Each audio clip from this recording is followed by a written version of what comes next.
What's going on, guys? Andrew Piluk Hockey here, back for another video. Today we're going to be looking at the first round of the 2019 NHL playoffs, the Western Conference edition. Of course, I've already done the East and I've did my full bracket, but I wanted to go into a little bit more depth in this video. So hopefully, if you're new to this channel, you'll subscribe. I have a lot of NHL playoff content coming up, a lot of streams, as well as in the off season, this channel explodes because I do a lot of stuff with the draft, trades, NHL trade rumors. I do all that stuff, and the videos will be coming left, right, and center because I'll have a little bit more time to do them. So let's check out the first round of the Western Conference. If you haven't checked out my bracket challenge, make sure you go and check that out. And if you haven't watched the East video, make sure you go and check that out as well. But we're starting off with the Nashville Predators versus the Dallas Stars. Now, this should be a pretty interesting series. I happen to think Nashville is going to walk away with this, and then Dallas is going to have to do some stuff for their team to get much better in the offseason. It's not that I don't believe in Dallas, but I really think that Nashville has the stronger team when it comes to depth here. So let's look at their points. We got Ryan Johansson with 64 points, Roman Josi with 56 points, Filip Forsberg has 50, Victor Arvidsson has 48, Matthias Ekholm has 44, Ryan Ellis has 41, Craig Smith 38, Nick Bonino 35, the list goes on, Subban 31. They've got a lot of depth. In goal, they have Pekka Rinne and Josi Saros. Rinne had a 2.42 goals against average and a .918 save percentage. Saros has a 2.62 goals against with a .915 save percentage. So goaltending pretty good on that side. Looking over at Dallas's stats here, we got Tyler Seguin had 80 points, Radulov had 72, Ben had 53, Klingberg had 45, Miro Heiskanen had 33, Esa Lindell 32, Radek Faska 30, Spezza 27. So they actually have some decent depth here, but I think Nashville's depth conquers all. But here's the thing, if Ben Bishop is the way he was this season, this could be an X factor.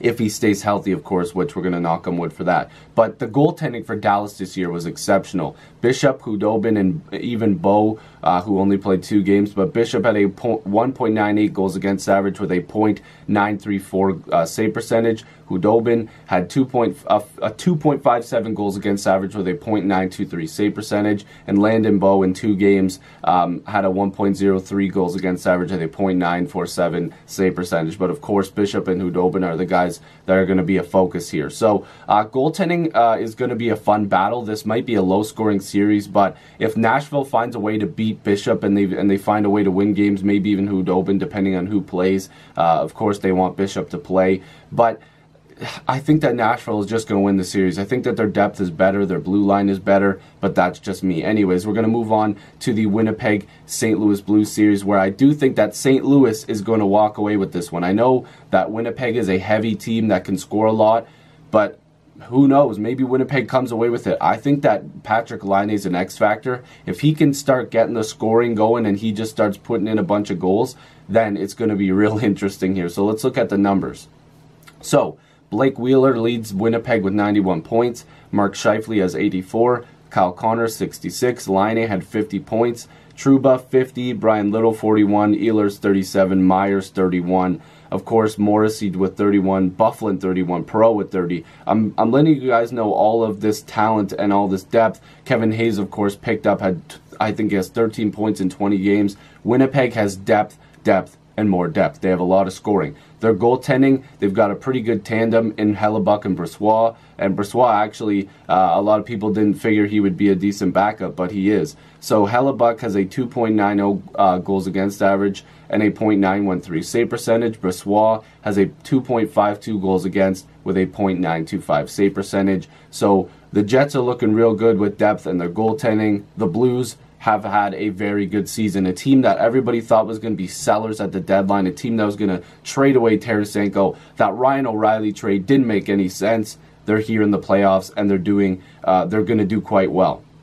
So we've got Ryan O'Reilly leading the team with 77 points. That trade made a lot of sense. Vladimir Tarasenko 68 points. Braden Shen 54. Perron 46. Pietrangelo 41. Bozak 38.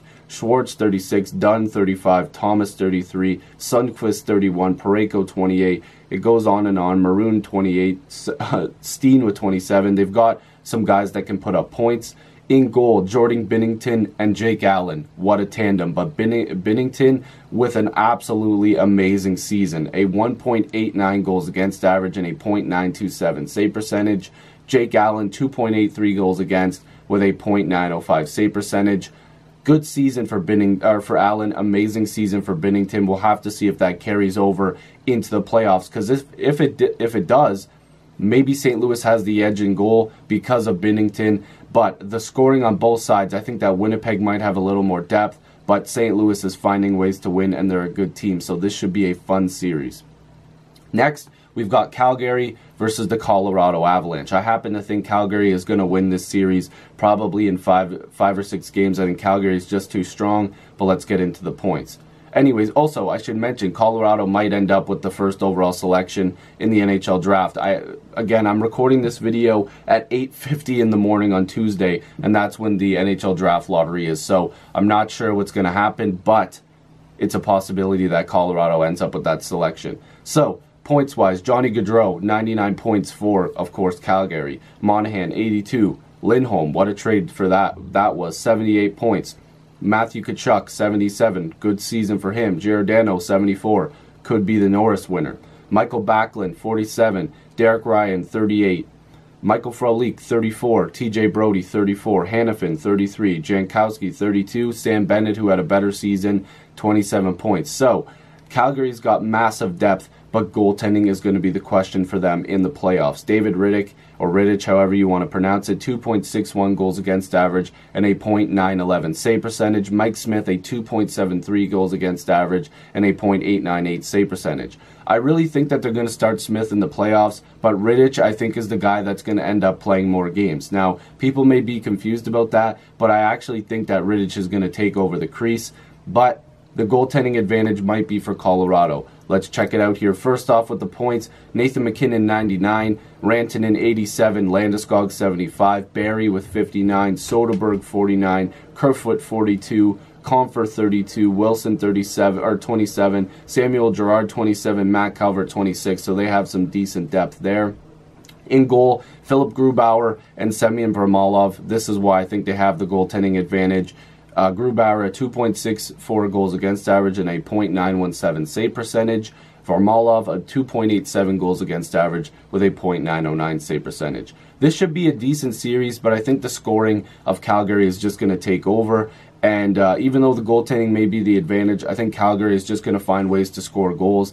They've been doing it all season. Their blue line is fantastic. They definitely have the edge when it comes to their forward and their blue line. But if that MacKinnon, Rantanen, Landeskog trio gets going, who knows what could happen.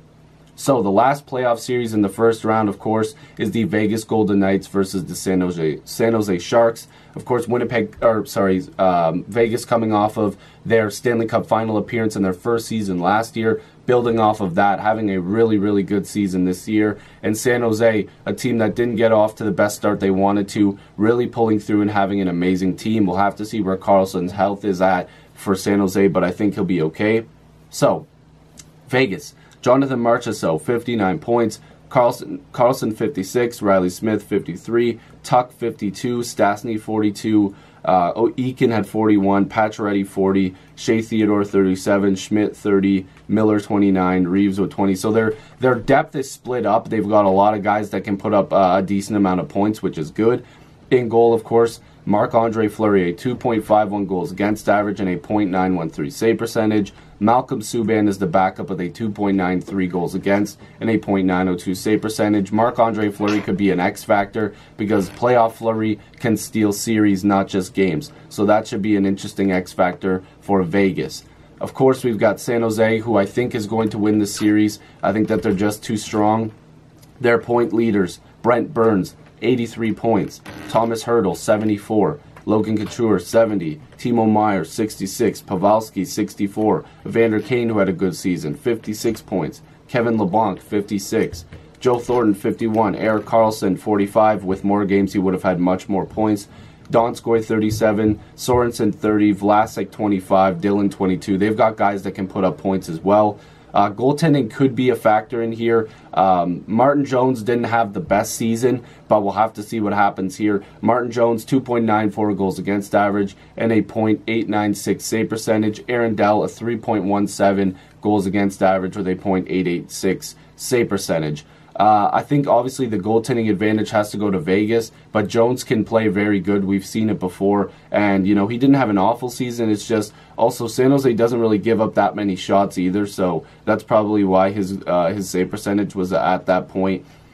Anyways, I think that this will be a good series. It probably will go 6 or 7 games, but San Jose will have the edge. So hopefully you guys enjoyed my first round predictions for the Western Conference for the 2019 NHL playoffs. Make sure to check out the East version and my NHL bracket challenge. We will be doing these videos again for round 2 and 3 and Stanley Cup Finals. I'll be doing everything. So hopefully you guys enjoyed this video. Make sure to subscribe, and I'll see you guys in the next video or stream. Peace.